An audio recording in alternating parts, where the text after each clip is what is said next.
이 세상을 보고 사람들을 보면 어떤 사람들은 정말 그 인생이 화려해서 춤추는 것 같은 인생을 살아가는 사람들이 있는 듯 합니다. 그러나 그런 인생을 가만히 보면 그들의 인생 뒤에는 자신들의 고통의 해결을 위해서 하나님 앞에 간절히 부르짖는 그런 어두운 밤이 또 있는 그런 삶을 살아가고 있는 사람들, 슬픔의 세월이 있었던 사람들 또 많이 봅니다. 연주를 듣다가 영국의 국왕 조지 2세가 이 코러스 부분에 벌떡 일어났다는 그 유명한 할렐루야, 그 곡을 작곡한 핸델, 여러분 잘 아실 겁니다. 그분도 일평생 살아가면서 이 건강이 굉장히 안 좋은 분이셨답니다. 그분은 병을 고치기 위해서 이 재산을 모두 탕진했답니다. 그러고도 모자라서 남의 돈을 빌려 쓰고 그러다 건강 찾지도 못하고 돈도 갚지 못하고 결국 발신불수의 비참한 상태로 감옥에 갇히게 되었다, 이렇게 말하고 있습니다. 불행했고 고통스러운 삶이 그 찬란한 할렐루야, 그 핸델의 메시아의 그 할렐루야 속에 있는 것 같았지만 그 인생의 이면에는 이처럼 고통의 어두운 밤이 있었다는 것이죠. 그런데 여러분, 참 재미있는 이야기가 있어요. 그가 남긴 그 불후의 음악인 할렐루야, 어디서 작곡을 했을까? 바로 감옥 안에서 작곡을 했다는 것입니다. 우리가 잘 알고 있는 소설가 가운데 오 헨리라 하는 분, 여러분 아실 겁니다. 이분의 인생도 마찬가지예요. 수많은 독자들에게 정말 아름다운 그 글로서 정말 화려한 인생을 살아가는 것 같이 또 인식되었던 그분이었지만, 그분이 평소에 젊은 시절에는요, 은행원으로 근무하면서 부정대출에 관련돼 가지고 감옥에 들어가서 수감 생활을 또한 그분도 할 수밖에 없었다는 겁니다. 그래서 그분은 거기서 무료함과 고독을 견디는 방편으로 글을 쓰기 시작했는데, 그곳에서 쓴 작품 가운데 하나가 바로 마지막 입세라 하는 작품이었다는 것이죠. 미국에서 여러 번 대통령 지낸 분 가운데 여러분 평생 핸디캡을 지니고 그리고 정말 어려운 가운데 지냈던 그 화려한 듯한 그 대통령이었지만 인생의 이면에 어둠이 있었던 루즈벨트라는 대통령, 여러분 잘 아실 겁니다. 어려서부터 소아마비로 인해서 힘들고 어려웠던 삶을 살았지만 끝까지 그 어려움을 극복하고 세계적인 초강국 이 미국 땅에서 존경받는 훌륭한 영도자의 삶을 살았던 것이죠. 여러분, 그리스도인은 누구나 새로운 경험을 할 때면 이전의 일들을 돌아보며 반성도 하고요, 또 감사한 마음도 갖습니다. 때로는 그 경험이 고난이나 질병 같은 것이라 할지도 마찬가지입니다. 왜 그렇습니까? 때로는 오히려 힘든 경험이 우리의 인생을 더욱더 성화시켜주고 더욱더 성숙시켜 준다고 믿기 때문인 것입니다. 우리가 잘 알고 있듯이 성경의 욥이라는 분을 보세요. 그분에게 닥친 무서운 질병이 최고의 신앙인 되게 했습니다. 히스기야 왕 생각해 보세요. 그분의 병이 그를 위대한 왕으로 만들었습니다. 히스기야 왕은 이처럼 자신의 고통을 통해서 하나님께서 자신을 높이셨다는 것을 깨닫고 이사야 38장에 보면 보옵소서 내게 큰 고통을 더하신 것은 내게 평안을 주려 하심이라. 주께서 나의 영혼을 사랑하사 멸망의 구덩이에서 건지셨고 나의 모든 죄는 주의 등 뒤에 던져버리셨습니다 하면서 자신의 어려움 가운데에 함께 하시고 자신을 높이셨던 그 하나님을 찬양하는 히스기야 왕의 고백을 들어볼 수가 있습니다. 여러분, 저는 이제껏 목회를 하면서 참 병원 신방을 여러 번 많이 다녀봤습니다. 이분 저분 아파 몸져 누워 계신 교우들 찾아뵐 때마다 제 마음도 아프고요, 마음이 상한 적도 참 많이 있었습니다. 병원을 방문하면 그 신방간 한우, 그분 외에 여러 한우들을 만나게 됩니다. 때로는요, 이제 갓 태어난 아기인데도 뭐가 잘못됐는지 그 인큐베이터 안에 들어서 양 주사바늘 여기저기 꽂아가면서 울다 양 얼굴이 빨갛다 못해 파랗게 질린 그 갓난 애기들도 보잖아요. 그리고 한창 나가서 왕성하게 일해야 될 청년이 무슨 병에 걸렸는지 머리를 팍팍 깎고 힘없어 이렇게 그냥 휠체어에 의지하면서 다니는 그 병원 안에서의 그 청년들도 많이 봤어요, 여러분. 그리고 어디가 아프셨는지 이 손 하나 깜짝하지 못하고 그대로 살아계신 건지 돌아가신 건지 그렇게 혼수 상태에서 수년 동안 병원에 계시는 분들도 많이 보았어요. 근데 그분을 위해서 이제 기도를 해드리는데 참 재밌는 게 있죠, 여러분. 예수 안 믿는 분들도 기도하면 그렇게 좋아하시더라고요. 그래서 여러분 평이나 병원에 가시면 내가 방문했던 그 환우뿐만 아니라 옆에 누가 계시면 그분 손도 잡아주시고 위로도 해주시고 격려도 해주시고 기도도 해주시면 좋아요.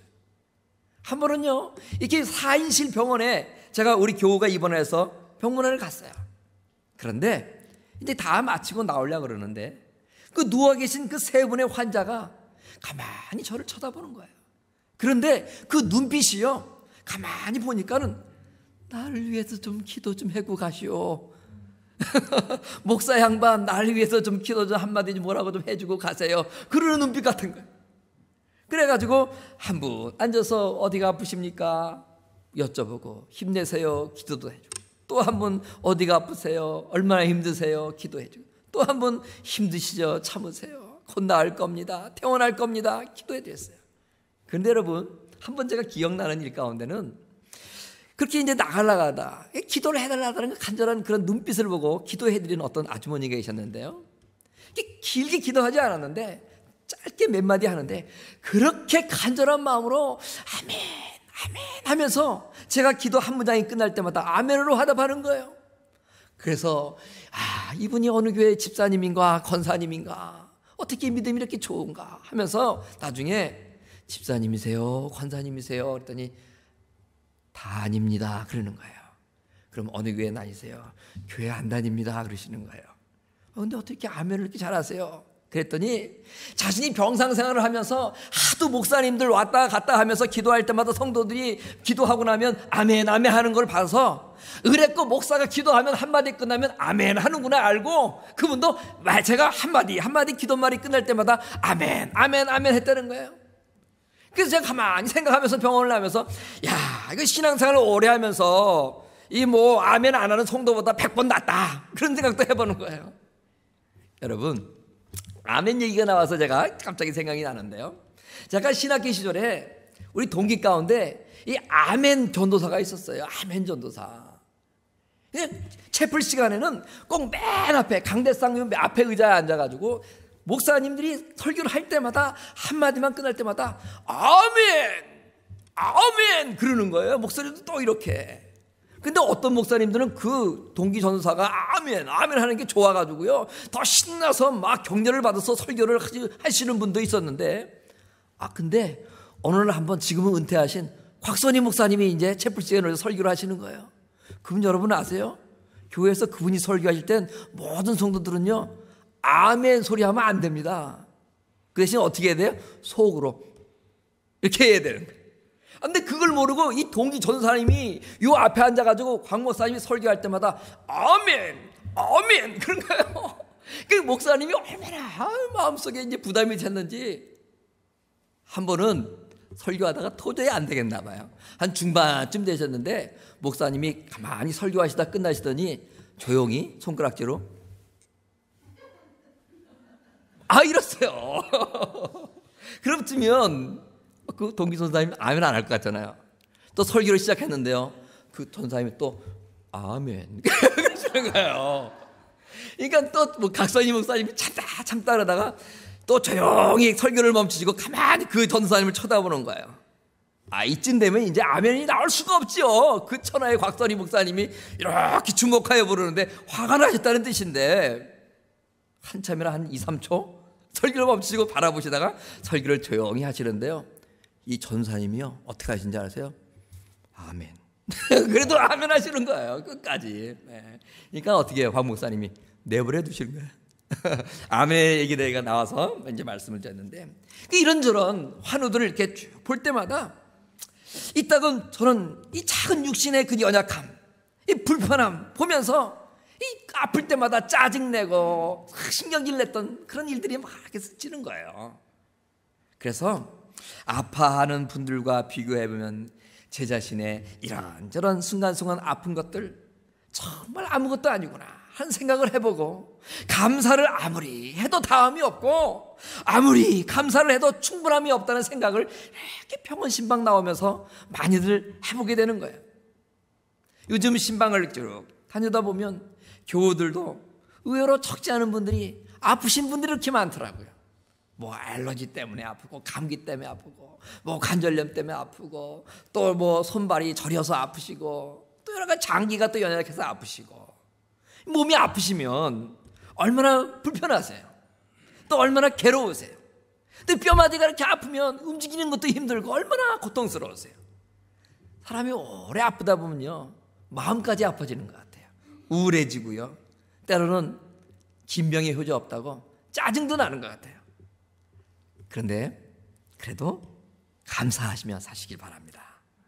왜 그럴까요? 우리 주변엔 지금 우리가 겪고 있는 연약함과는 비교할 수 없는 커다란 육신의 질병, 마음의 질병, 고통으로 고생하는 분들이 너무나 많이 있기 때문입니다. 예일대학 잘 아시죠? 그곳에서 교수하셨던 분이 계셨어요. 어느 날 갑자기 그분이 그 교수직을 내팽개치시고 정신지체아들이 모여있는 데이브레이크라는 캐나다 토론토의 공동체에서 성김의 삶을 시작하시면서 돌아가시려는 마지막 여생을 그 공동체에서 예일대 교수직을 버리고 섬김의 삶을 살았던 분이 계세요. 그분이 바로 성공의 사제였던 헨리 나우엔이라 하는 분이었습니다. 그분은 이 고난, 고통에 대해서 참 여러 가지 책을 쓰셨어요. 그분이 말씀하셨던 그 책 가운데 고난에 대하여 이런 글이 있더라고요. 괴로울 때는 그 어떤 일보다 그 고통에서 벗어나는 것이 가장 중요하다는 생각이 우리를 유혹한다. 그러나 고난을 피하지 않고 통과하는 법을 배우면 그 고난을 다르게 맞이할 수 있다. 그 방법은 바로 하나님이 더 큰 목표를 위해 고난을 사용할 수 있다는 차원에까지 우리의 깨달음이 이르는 것이다. 고난은 사력을 다해 피해야 할 불청객이 아니다. 저주도 아니다. 고난은 깊은 온전함으로 나아가는 지름길이 된다. 이 고난과 고통은 피해야 할 것만이 아니라 하나님을 만나는 믿음의 지름길이 된다 하는 말씀이죠. 오늘 우리가 읽은 말씀은 이 다윗이 기록한 시편 말씀입니다. 본문 6절 말씀 보면 다윗은 자신이 인생길에서 승승장구하여서 왕이 된 후에 이렇게 말했습니다. 내가 형통할 때에 말하기를 영영이 흔들리지 아니하리라 하였도다. 자기의 인생이 조금도 흔들림이 없는 그런 아주 굳건한 인생을 살아갈 것만 같다는 자신, 용기 있었다는 거예요. 하나님의 은혜로 그의 인생이 지극히 큰 굳센 산과 같이 세워졌을 때 아무런 염려가 다윗에게는 없었어요. 근심이 없었습니다. 이런 세월이 천년 만년 계속될 것만 같은 그런 자신감, 행복함 있었다는 것이죠. 그러나 7절을 보세요. 주의 얼굴을 가리심에 내가 근심하셨나이다 와 같이 괴로움을 고백하게 될 때도 그의 인생 가운데 있었다는 것이에요. 건강도 세상의 영화도 금방 무너져 버리고 맙니다. 우리는 시편 30편을 보면서 이스라엘 백성들에게 그렇게도 존경과 명성을 받았던 다윗 왕이었지만 그 명성과 존경도 아무 소용이 없이 죽음에 이르기 직전까지 고통을 받으면서 그 고통으로 괴로움을 겪었던 것을 우리는 알 수가 있습니다. 우리 모두는 죽을 때까지 형통한 인생 살았으면 좋겠다 이런 마음 간절합니다. 그렇지만 그 형통이라는 것이 누구에게나 그리고 언제까지나 떠나지 않고 있어주지만은 않습니다. 오늘의 행복을 내일까지 연장시킬 수 있다고 장담할 사람이 과연 우리 가운데 누가 있겠어요? 이런 사실을 알려주는 것이 바로 갑자기 원하지 않지만 찾아오는 고통이 될 수도 있고 질병이 될 수도 있고 환난이 될 수도 있는 거예요. 이것을 깨달은 사람은 본문의 2절의 다윗과 같이 여호와 내 하나님이여 내가 주께 부르짖네, 여호와 하나님이여 내가 주께 부르짖음에 라고 그저 하나님 앞에 간절히 기도하게 될 뿐입니다. 우리가 살아가면서 아무 문제가 없다면 여러분 생각해 보세요. 과연 우리가 얼마나 하나님 앞에 나갈 수 있으며 우리 인생의 날마다 기쁨과 행복뿐이라면 얼마나 하나님 앞에 기도할 수 있겠어요. 때로는 우리가 서면 앉고 싶고 또 앉으면 눕고 싶은 것이 우리의 본성입니다. 환난과 고통이 사라진 형통의 삶만이 우리 가운데 만약에 계속되어진다면 우리 마음속에 하나님을 향하여 얼마나 간절히 기도할 수 있겠냐 하는 거예요. 여러분 한번 자신을 생각해 보십시오. 여러분의 신앙생활 가운데 예전과 같이 간절한 주님을 향한 기도 제목이, 주님을 향한 기도의 모습이 사라지고 있지는 않습니까? 어쩌면 그만큼 기도하지 않아도, 그렇게 간절히 주님 앞에 부르짖지 않아도 먹고 살만하게 되었다는 거예요. 편안하게 되었다는 거예요.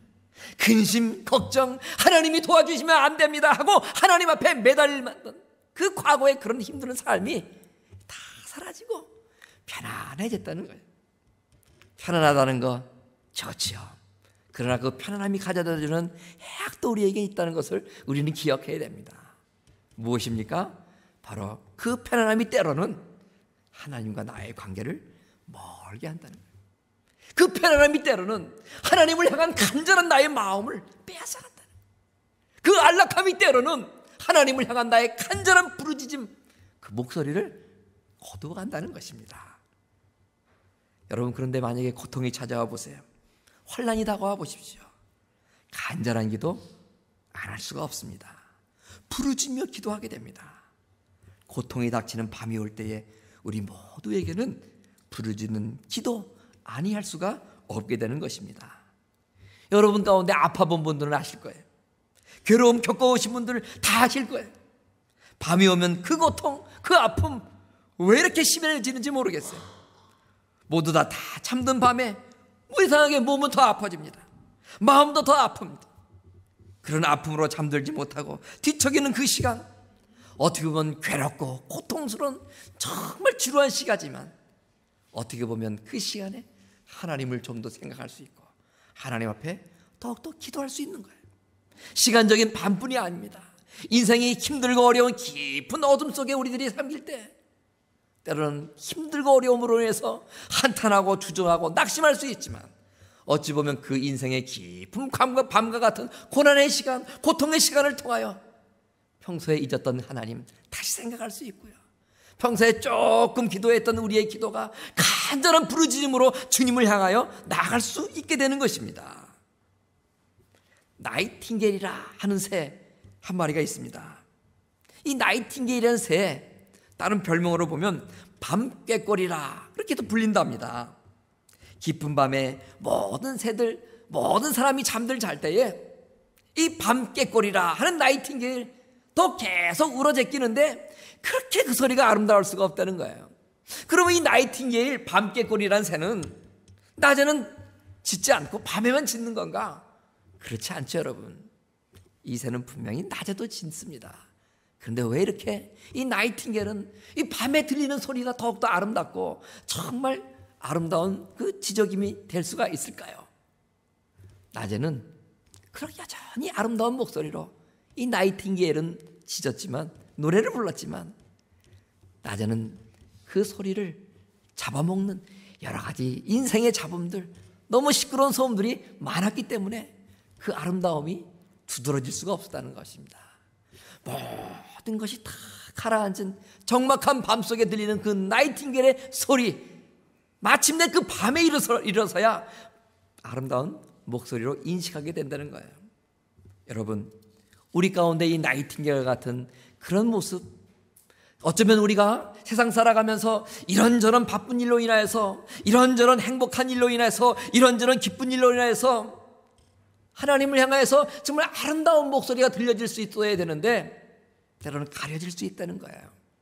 그러나 우리의 인생의 고통이 찾아올 때에 때로는 깊은 밤속에 정말 우리에게 들려오는 한 마리 새 나이팅게일의 아름다운 목소리처럼 정말 세상의 그런 부귀영화, 세상의 바쁜 가운데에 하나님을 향하여서 소리했지만 제대로 하나님을 향하여서 정말 들려지지 못하는 기도 소리였지만 인생의 고통으로 인하여 찾아오는 깊은 밤에 하나님을 향하여 아름다운 나의 찬양이 될 수 있고 하나님을 위해서 아름다운 기도 소리를 들려드릴 수 있게 되는 거예요. 그래서 오늘 말씀 5절 말씀과 같이 저녁에는 울음이 기숙할지라도 아침에는 기쁨이 오리라 노래할 수 있는 거예요. 내 인생의 괴로운 깊은 밤속에 하나님 앞에 울며 부르짖을지라도 그 하나님 들으시고 내 인생의 기쁨의 아침을 허락해 주신다. 다윗이 고백했던 것입니다. 어느 깜깜한 밤에 강도가 총을 들고 어느 한 집에 침입했습니다. 그러니까 한 사람이 잠을 자고 있는 거예요. 그래서 이 강도가 그냥 발로 그 잠자는 사람을 팍 걷어차면서 일어나! 그리고 두 손 번쩍 들고 꼼짝 마! 하고 그냥 소리를 버럭 치는 거예요. 누워 잠자고 있던 사람이 뭐가 퍽 치는 것 같아서 번쩍 일어나서 눈을 깨워보니까 왠지 까맣게 뭘 둘러쓴 사람이 권총을 하나 들고 자기를 향해서 겨누고 뭐라 그러는 거야. 그래서 잠결에 자기가 무슨 소리 했는데 잘 알아듣지 못하고 가만히 쳐다보니까 그 강도가 다시 총을 가지고 막 그 사람을 향해서 막 그 쏠듯하면서 왜 두 손 들고 번쩍 일어나는데 안 일어나고 가만히 있는 거야? 그러고 쳐다보는 거야. 이제서야 정신이 좀 차려져가지고 아, 두 손을 들라 그러는구나. 이 사람이 강도구나. 그렇게 알아채는 거야. 그 잠든 사람이 잠이 번쩍 깨가지고 손을 번쩍 들었는데 이 왼손 하나만 번쩍 드는 거야. 이 강도가 볼 때는 분명히 두 손을 들으라고 그랬는데 이 왼손 한 손만 드는 거예요. 강도가 지금 속상한데 지금 누구 약올리는 건가요? 그래서 내가 분명히 너에게 두 손을 번쩍 들라고 그랬는데 왜 한 손만 드는 거야? 또 한 번 두 손 번쩍 들라고 소리를 질렀어요.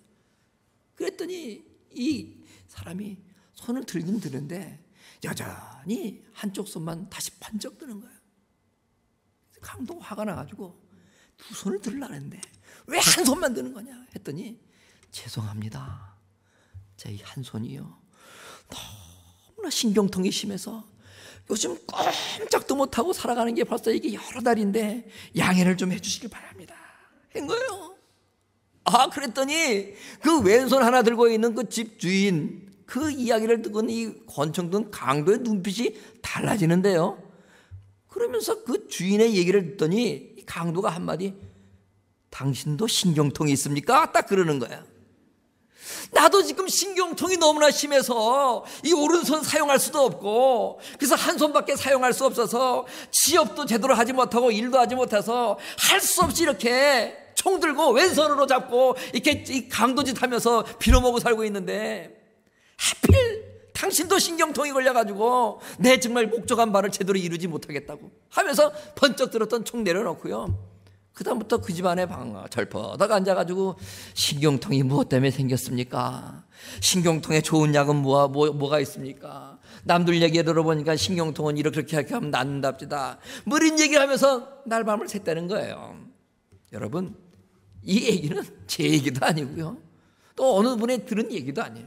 바로 앞전에 제가 서두에 말씀드렸던 그 유명한 작가 오 헨리의 강도와 신경통이라 하는 짧은 단편소설에 있는 이야기예요. 그 어느 누구도 이 땅을 살아가면서 아픔과 무관하게 살아갈 수 있는 사람이 없어요. 고통을 겪지 않을 수가 없다는 것이죠. 집주인과 강도 역시 고통, 아픔이 있었어요. 깊은 고통을 서로 나누면 이처럼 강도와 친구가 될 수 있다는 거예요. 서로 죽이고 죽는, 빼앗고 뺏기는 극한의 상황에 처할 수 있었던 두 사람의 관계였지만 하나가 될 수 있게 됐던 것이 무엇이었어요? 서로 함께 할 수 있는 길을 만들어준 것. 그것은 바로 자신들을 괴롭혔던 신경통, 고통이었다는 거예요. 이처럼 우리의 고통도 하나님과 하나가 되고 하나님의 은총으로 인도되는 길이 되기도 한다는 것입니다. 뭔가 마음의 아픔을 간직하고 살아가는 사람들에게 하나님께서 임하시면 이 변화가 시작되죠. 부르짖어 구하면 하나님 들으시고 고쳐주십니다. 저녁에 울음을 아침에 기쁨으로 우리 하나님께서는 바꿔주신다는 것이 고통의 인생을 바꿔주시는 하나님이십니다. 아무리 고통이 심할지라도 구원의 기쁨, 즉 회복의 기쁨을 주시고 평생의 은총을 베풀어 주시는 분이 바로 우리가 믿는 하나님입니다. 여러분 11절 말씀을 보십시오. 다윗은 이렇게 노래합니다. 주께서 나의 슬픔이 변하여 내게 춤이 되게 하시며 나의 베옷을 벗기고 기쁨으로 띠띠우셨나이다. 저는 시편 말씀 보면 참 아름다운 노래말이 많이 있지만 오늘 30편 11절 주께서 나의 슬픔이 변하여 내게 춤이 되게 하시고 이 말씀이 너무 좋아요. 그리고 나의 베옷을 벗기고 기쁨으로 띠를 띄우셨다. 이 찬양이 너무너무 제 마음에 위로가 되고 기쁨을 주는 말씀이에요. 여기서 춤은 뭡니까? 기쁨에 겨워서 스스로 주체하지 못할 때 취하는 행동 아니겠어요? 베옷은 슬픔의 표현입니다. 그래서 그것을 버리고 새롭게 입은 것이 바로 기쁨의 새 옷, 허리띠라는 거예요. 근데 여러분, 그렇게 주체할 수 없는 기쁨 누가 주십니까? 하나님이 주시는 거예요. 그리고 새로운 그 기쁨의 허리띠 누가 채워주시나요? 하나님이 채워주시는 거예요.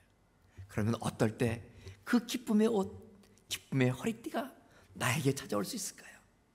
힘들고 어려운 고통의 시간에 하나님을 향하여 다가가고 그 하나님을 향하여 기도할 수 있는 자에게 하나님의 기쁨 찾아오는 것입니다.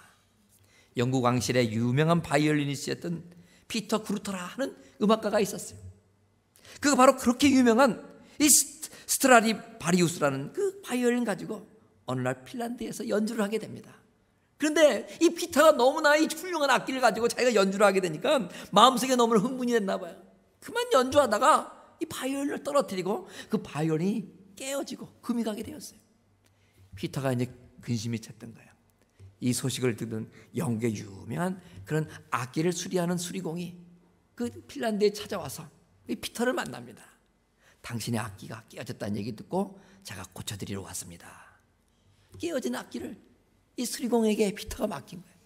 한참이라 고민하면서 그 깨어진 것을 잘 수리하고 부서진 것들을 잘 수리해서 다시 그 피터에게 들려줬어요. 피터는 그 바이올린을 받들고 연주를 하는데요. 이게 어떻게 된 일이에요? 분명히 깨어지고 금이 가서 아무리 잘 수리를 했지만 예전에 그 아름다운 소리가 나오지 못할 것이다. 피터는 생각했던 거예요. 그런데 여러분, 오히려 더 그의 생각 밖으로 더 아름다운 이전보다 더욱더 깊은 소리가 나오는 바이올린으로 변화되었다는 것이에요. 기사의 손을 거쳐 더 좁게 고쳐진 바이올린처럼 우리 역시 깨어지고 상한 심령을 소유했던 연약한 자들이었지만 주님의 사랑의 손길로 고침받아 새롭고 더 귀한 존재로 변화되는 것입니다. 그러기에 때로는 그 고통을 통하여 하나님 손에 내어 맡기고 하나님께 만져주심으로 우리의 인생이 더 기쁨만 나는 인상으로 변화될 수 있다는 거예요. 여러분, 무엇이 이렇게 여러분들을 힘들게 하십니까? 무엇이 여러분을 고통스럽게 하십니까? 마음속에 어떤 괴로움이 있습니까? 몸이 아프십니까? 꼬인 대인관계로 힘이 드십니까? 물질 때문에 힘이 드십니까? 내 마음대로 세상이 안 돌아갑니까? 짜증이 납니까? 우울합니까? 슬프십니까? 너무나 힘들어서 인생살이가 힘들고 지치셨습니까? 여호와여, 내가 주를 높일 것은 주께서 나를 끌어내사 내 대적으로 나를 인하여 기뻐하지 못하게 하심이니이다. 다윗이 고백했어요.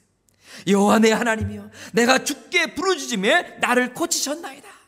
여호와여, 주께서 내 영혼을 음부에서 끌어내어 나를 살리사 무덤으로 내려가지 않게 하셨나이다. 다윗과 같이 먼저 이제까지 그 모든 환난으로부터 나를 돌봐주신 하나님의 은혜를 깊이 생각하면서 하나님께 우리는 감사할 수 있어야 됩니다.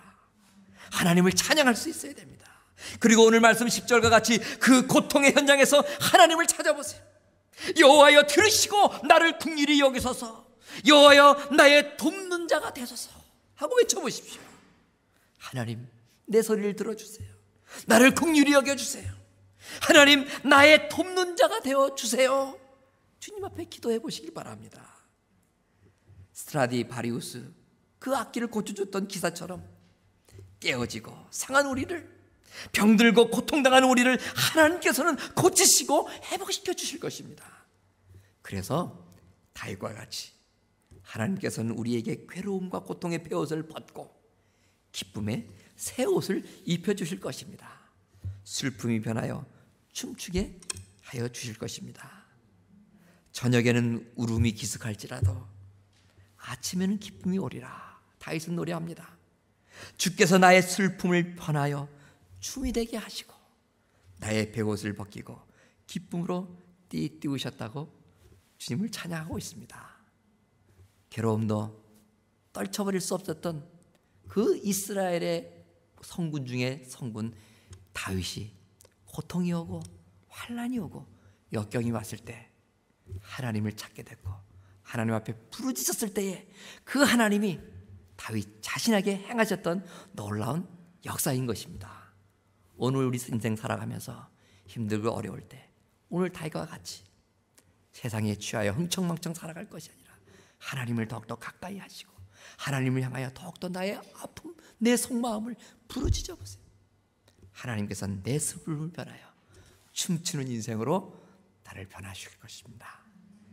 비록 오늘이라는 이 저녁 시간에 이런저런 힘들고 어려움으로 내 인생이 울음이 기숙할지라도 하나님께서는 내일 아침 우리에게 기쁨을 주실 것입니다.